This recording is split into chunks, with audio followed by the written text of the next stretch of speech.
All right, we're back with chapter 11 from Sideways Stories from Wayside School. This one is called Dana.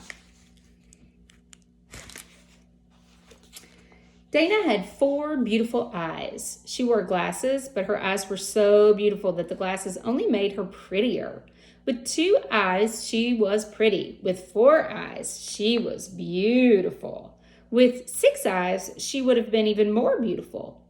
And if she had 100 eyes all over her face and arms and her feet, why, she would have been the most beautiful creature in the world.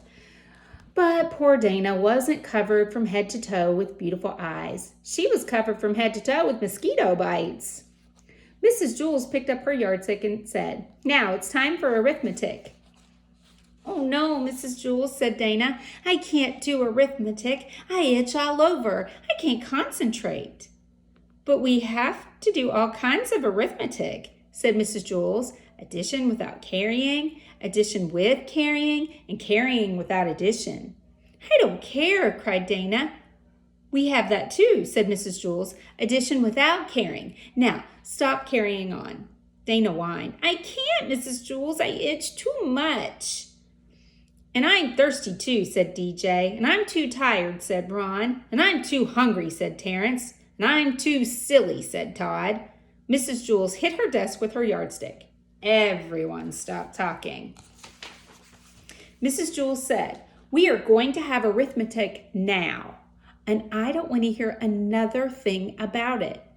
"But Mrs. Jules, I really do itch. I can't do arithmetic," Dana whined. "No," said Mrs. Jules, "arithmetic is the best known cure for an itch.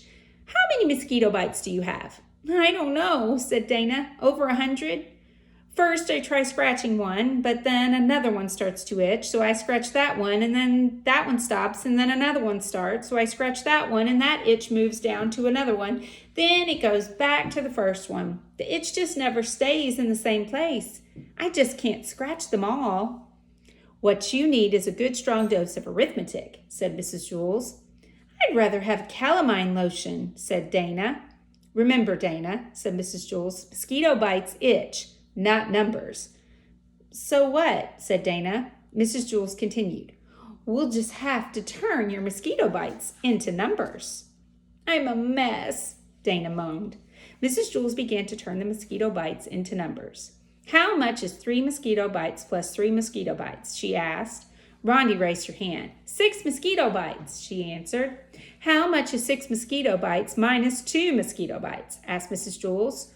4 mosquito bites, said DJ. "How much is 5 mosquito bites times 2? asked Mrs. Jules. 10 mosquito bites, said BB. "Very good," said Mrs. Jules. "I still itch," Dana complained. "I've got one more question," said Mrs. Jules. "How much is 49 mosquito bites plus 75 mosquito bites?" Nobody raised a hand. "Think, class," said Mrs. Jules. "This is for Dana." Nobody knew the answer. Dana's itch began to get worse and worse. At last, Dana began counting her own mosquito bites. She counted 75 on one side and 49 on the other. Then she added them together for a total of 124 mosquito bites. 124 mosquito bites, Dana called. "Very good," said Mrs. Jules. Dana had 124 mosquito bites, and none of them itched anymore. "I'm still thirsty," said DJ. "Can arithmetic do anything for that?" "And I'm still tired," said Ron. "And I'm still hungry," said Terrence. "And I am still silly," said Todd. "I'm glad we turned mosquito bites into numbers instead of letters," said Dana. "I could never spell mosquito." All right, that's the end of chapter 11, and we will read chapter 12 tomorrow. Bye.